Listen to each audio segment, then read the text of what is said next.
یہ اسی شیپ میں کیوں ہے؟ کوئی اور شیپ بھی ہو سکتا تھا. نیچرلی آپ اس طرف پہنچیں گے کہ کوئی نہ کوئی ہے جس نے ان اسپیسیفک پراپرٹیز کے ساتھ اس بال کو بنایا ہے اور یہاں پہ رکھا ہے. چونکہ آپ جانتے ہیں کہ یہ جو بال ہے اس کا ایگزسٹ کرنا ضروری نہیں ہے. یہ ایگزسٹ کر بھی سکتی تھی, نہیں بھی کر سکتی تھی, اور ایگزسٹ کرنا ہی تھا تو کسی اور فارم میں کرتی, کسی اور کلر میں کرتی. اب آپ اس بال کو ایکسپینڈ کرتے چلے جائیں, ایکسپینڈ کرتے چلے جائیں, ایکسپینڈ کرتے چلے جائیں, یہاں تک کہ یہ بال یونیورس کے سائز کی ہو جائے. بتائیے کہ کیا سائز کے بڑھ جانے سے سوال بدل جائے گا؟ ہرگز نہیں بدلے گا. ابھی بھی سوال رہے گا, یہ یونیورس کہاں سے آیا, ان اسپیسیفک پراپرٹیز کے ساتھ کہاں سے آیا, کیوں آیا, کس نے بنایا؟ یہ سوال اس وقت بھی ویلڈ رہے گا. لیکن یہ سوال اگر ہم جناب جاوید اختر صاحب سے کریں تو چونکہ ان کا ورلڈ ویو ایتھیسٹک ہے, اور صرف ان کا نہیں, مطلب جتنے بھی ایتھیسٹ ہیں اور ایتھیسٹک ورلڈ ویو کو رکھنے والے سے اگر آپ یہ سوال کریں کہ یہ یونیورس کہاں سے آیا, تو ان کا جواب یا تو آرگیومنٹ فرام اگنورینس ہوگا یا ڈوگمیٹک ہوگا. یا تو یہ کہیں گے کہ مجھے نہیں پتا کہ یہ کہاں سے آیا, لہذا گاڈ ڈز ناٹ ایگزسٹ, یہ آرگیومنٹ فرام اگنورینس ہے. یا یہ کہیں گے کہ یہ یونیورس خود بخود بن گیا. اس کا مطلب یہ ہے کہ اس بال کو بھی خود بخود بن جانا چاہیے, لیکن بال کے تعلق سے یہ ایکسپلینیشن ایکسپٹ نہیں کی جائے گی کہ یہ خود بخود بن گئی, لیکن یونیورس کے تعلق سے کر دیا جائے گا. اسے ہم دوسرے الفاظ میں ڈوگما بھی کہہ سکتے ہیں. دوسری چیز, ہمارے جاوید اختر صاحب ضرور گاڈ آف گیپس کی مثال بھی ضرور دیں گے, اور مثال دیں گے کہ پہلے زمانے میں بجلیاں کڑکتی تھی تو لوگوں نے کسی ایک خدا کی طرف, اور بارش ہوتی تھی تو دوسرے خدا کی طرف منسوب کر دیا, ان کے پاس دلیل نہیں تھی. یہ ہمارا ورلڈ ویو ہے ہی نہیں, یہ ہمارا ورلڈ ویو ہے ہی نہیں, کیونکہ نیچرل فینومینا کے پروسیس کی انٹرپریٹیشن کو جان لینے سے یہ کہاں سے ثابت ہو گیا کہ گاڈ ایگزسٹ نہیں کرتا ہے. اس پر میں انشاءاللہ ابھی آگے بات کروں گا. آپ حضرات یہ بھی دیکھیں گے, اور میں یہ ایکسپیکٹ کرتا ہوں کہ ہمارے رسپیکٹڈ جناب جاوید اختر صاحب ضرور ایموشنل آرگیومنٹس بھی دیں گے, جو کہ ایک لاجیکل فیلیسی ہے جب بات آتی ہے ٹروتھ کو ڈیسائیڈ کرنے میں. کیوں؟ مثال کے طور پر وہ کہیں گے کہ اگر گاڈ ہے تو ایول کیوں ایگزسٹ کرتا ہے, جبکہ میں کہتا ہوں ایول کا ایگزسٹ کرنا گاڈ کے ایگزسٹ کرنے کی دلیل ہے, اس کے خلاف نہیں ہے. چونکہ اگر گاڈ ہے تو ہم سب اس کے سامنے اکاؤنٹیبل ہیں, اور اگر ہم اکاؤنٹیبل ہیں تو اکاؤنٹیبلٹی کے لیے ایول کا موجود ہونا ضروری ہے, اس کے بغیر ہم اکاؤنٹیبل نہیں ہو سکتے. اور اگر ہم اکاؤنٹیبل نہیں ہیں تو ہم جناب جاوید اختر صاحب سے پوچھیں گے کہ آپ بتائیں کہ پھر سفرنگ اس دنیا میں کیوں ہے؟ اگر خدا نہیں ہے تو سفرنگ کیوں ہے؟ اور ان لوگوں کے جذبے کا کیا جن کے اندر سفرنگ کے بعد انتقام لینے کا جذبہ پایا جاتا ہے, اور وہ اس دنیا سے ایسے ہی چلے گئے, کیا ان کی ساری تکلیفیں بیکار چلی جائیں گی؟ اب آ جائیں اسی ایگزامپل کی طرف کہ بال, مجھ سے اگر کوئی پوچھے اس بال کو کس نے بنایا, اور یا اس ایکسپینڈڈ بال کو کس نے بنایا, میں کہوں گا کہ چونکہ یہ یونیورس اور اس یونیورس کی تمام چیزیں کانٹینجنٹ ہیں. کانٹینجنٹ ہونے کا مطلب یہ ہوتا ہے کہ جو اپنے ایگزسٹنس پہ کسی کے اوپر ڈیپینڈ کرتی ہو, تو ظاہر ہے یہ یونیورس کانٹینجنٹ ہے. اور اگر کوئی چیز کانٹینجنٹ نہیں ہے تو میں ریکویسٹ کروں گا کہ مجھے دکھا دیں کہ کون سی چیز یونیورس میں کانٹینجنٹ نہیں ہے, ہم بھی ذرا غور کر لیں اور ہم بھی دیکھ لیں. اور جب کانٹینجنٹ چیزیں موجود ہیں تو فلاسفرز کی اصطلاح کے مطابق, ہم اس ٹرمینالوجی کے مطابق ہم اس جگہ تک پہنچتے ہیں اور اس ہستی تک پہنچتے ہیں جسے نیسیسری بینگ کہا جاتا ہے, کہ یہ وہ نیسیسری بینگ ہے جس کا موجود نہ ہونا ناممکن ہو. چونکہ اگر یہ موجود نہ ہو تو ساری چیزیں ایگزسٹنس میں آئیں گی ہی نہیں, اور یہ ساری کانٹینجنٹ چیزیں اسی کے اوپر ڈیپینڈ کرتی ہیں. اب اگر آپ یہ سوال کرتے ہیں کہ پھر اس ہستی کو کس نے بنایا, پھر اس کا کاز کیا ہے, پھر اس کا کاز کیا ہے, پھر اس کا کاز کیا ہے, اور اینڈلیسلی چلے جائیں, اسے ہم کہتے ہیں انفینٹ ریگریس آف کازز, جو کہ لاجیکل فیلیسی ہے. کانسیپچولی انفینٹی پاسبل ہے. مثال کے طور پہ نیومیریکلز 1 2 3 گنتے چلے جائیں, انفینٹ نمبرز ہیں. میں کانسیپچولی بات نہیں کر رہا, پریکٹیکلی ریالٹی میں ثابت کر کے دکھائیں کہ infinite regress of causes possible ہیں یا نہیں. اگر پاسبل ہیں تو ہم مان لیں گے, مثال دے دیں, اور پاسبل نہیں ہے تو ایک ہی آپشن بچتا ہے جسے ہم کہتے ہیں نیسیسری بینگ. ایسی نیسیسری بینگ جو انڈیپینڈنٹ ہے, چونکہ اگر وہ ڈیپینڈنٹ ہوئی تو وہ نیسیسری نہیں رہے گی. ایسی انڈیپینڈنٹ بینگ جو اٹرنل ہے, اگر وہ اٹرنل نہیں ہوگی, اس کی بگننگ ہوگی تو وہ خود کانٹینجنٹ ہے. ایسی بینگ جو پاورفل ہے, کیونکہ کانٹینجنٹ کو ایکچوالائز کرنے کے لیے پاور چاہیے. ایسی بینگ جو انٹیلیجنٹ ہے اور نالجبل ہے, کیونکہ یہ یونیورس اسپیسیفک فارم اور اسپیسیفک لاز آف نیچر کے تحت پریسائزلی چل رہا ہے. Thank you. تھینک یو مفتی صاحب. میں ان دلیلوں کے بعد جاوید اختر صاحب سے گزارش کروں گا, آپ بیٹھ کے بولنا چاہیں گے؟ جی.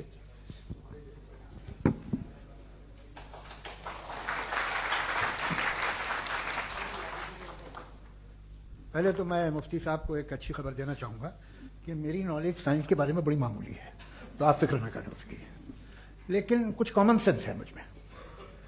دیکھیے, یہ خدا کا تصور کوئی نیا تصور نہیں ہے, یہ صدیوں سے رہا ہے. یہ کچھ ریلیجن 3000 سال پرانے ہوں گے, 4000 سال پرانے ہوں گے, لیکن انسان کوئی 10,000 12,000 سال سے ایگزسٹ کرتا ہے ہومو سیپین کی شکل میں, اور ہمیشہ کچھ نہ کچھ مذہب رہے. یہ مذہب جاہلوں کے نہیں تھے, یہ مذہب ایک ایسی گریک سوسائٹی کے تھے جہاں بڑے بڑے فلاسفر پیدا ہو گئے. یہ مذہب ایجپشینس کے تھے جنہوں نے پیرامڈ بنائے تھے. یہ رومنز کے تھے کہ جن کا آرکیٹیکچر اور سینٹ یعنی پہلی بنیاد ڈیموکریسی کی لمیٹڈ تھی مگر ڈیموکریسی تھی، یہ ان لوگوں نے کیے تھے. تو ان کا جو جوپیٹر تھا، را تھا، زیوس تھا، انہیں اس پہ اتنا ہی اعتماد تھا جتنا آج کسی مذہبی آدمی کو اپنے خدا پہ ہوگا. کرسچینٹی آنے سے پہلے یورپ میں ایک مذہب تھا جرمینک ریلیجن. اس کا ایک خدا تھا، اس کی ایک بیوی تھی، اس کے 2 بیٹے تھے، ایک بیٹی تھی. پھر جرمنی میں جب یورپ میں کرسچینٹی آئی تو وہ خدا، اس کی بیوی اور پورے خاندان چلا گیا. تو ہم نے اگر ہم ہسٹری دیکھیں تو خدا جو ہیں وہ زیادہ تر فانی ہیں، وہ ہمیشہ رہے نہیں. اور وہ جو لوگ انہیں مانتے تھے ان کو آپ کہیں وہ تو جاہل تھے، انہیں تو کچھ پتہ ہی نہیں تھا. ایسا نہیں ہے، وہ اپنے وقت میں بڑے قابل لوگ تھے اور اپنے وقت میں انہوں نے بڑے بڑے کام کیے ہیں. فلاسفر تھے، سائنٹسٹ تھے، لیکن ان کا مذہب کہاں گیا؟ ان کے خدا کہاں گئے؟ آج جو خدا ہیں دنیا میں لوگ انہیں مانتے ہیں. آپ کو کیا معلوم کہ کتنے برسوں کے بعد کیا ہونے والا ہے؟ ہم یورپ میں دیکھتے ہیں تو چرچ خالی ہیں. تو وقت کے ساتھ چیزیں بدلتی ہیں. جہاں تک اس کا تعلق ہے مذہبوں کا، ہر مذہب آپ سے ایک چیز مانگتا ہے، فیتھ. یہ فیتھ کیا چیز ہوتی ہے؟ What is the difference between faith and belief? یہ تو بہت ہی احمقانہ بات ہوگی کہ کوئی آدمی کہے صاحب اگر خدا ہے تو مجھے دکھائیے. یہ تو جاہلانہ بات ہوئی. میں نے تو نارتھ پول نہیں دیکھا ہے مگر میں مانتا ہوں کہ نارتھ پول ہے. میں کیوں مانتا ہوں؟ اس لیے کہ اگر یہ دنیا راؤنڈ ہے تو اس کا کوئی ٹاپ ہوگا. کچھ لوگ ہیں جو وہاں گئے بھی ہیں، کامن سینس کہتا ہے کہ ایسا ہوگا، ثبوت ہے، گواہ ہے، ریزن ہے. تو یہ میرا فیتھ نہیں ہے. تو فیتھ میں اور بلیف میں ڈفرنس کیا ہے؟ جو مذہب مانگتا ہے، ہر مذہب فیتھ مانگتا ہے. فیتھ کا مطلب یہ ہے کہ نہ کوئی گواہ ہو، نہ کوئی ثبوت ہو، نہ کوئی ریشنل ہو، نہ کوئی لاجک ہو، نہ کوئی پروف ہو، مگر تم ایک بات کو مانو. یہ ہے فیتھ. ورنہ بلیف ہوتا. اگر اس میں کچھ بھی ثبوت ہوتے، گواہ ہوتے، تو پھر اسے آپ بلیف کہتے ہیں. جیسے میرا بلیف ہے کہ نارتھ پول ہے، میرا فیتھ تھوڑی ہے. فیتھ ان تمام شرطوں کو رد کرتا ہے. تو پھر اسٹوپیڈیٹی کیا ہے؟ اگر میں ایک بات ایسی مانوں جس کی نہ کوئی لاجک ہے، نہ کوئی ریشنل ہے، نہ کوئی پروف ہے، نہ کوئی گواہ ہے، نہ کوئی ثبوت ہے، اور میں اسے مانوں، تو یہ اسٹوپیڈیٹی ہوئی.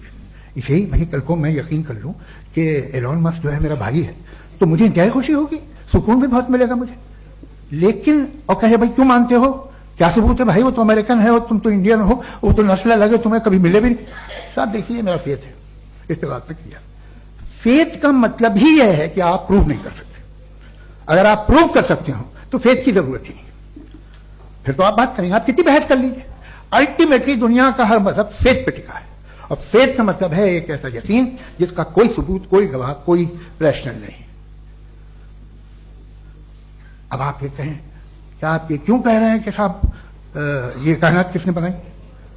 کمال یہ ہے کہ آپ نے بتایا کہ ایک آئلینڈ پہ گئے اور ایک بال دیکھی. آپ نے یہ نہیں کہا کہ آئلینڈ کس نے بنایا، آپ کو صرف بال پہ حیرت ہوئی.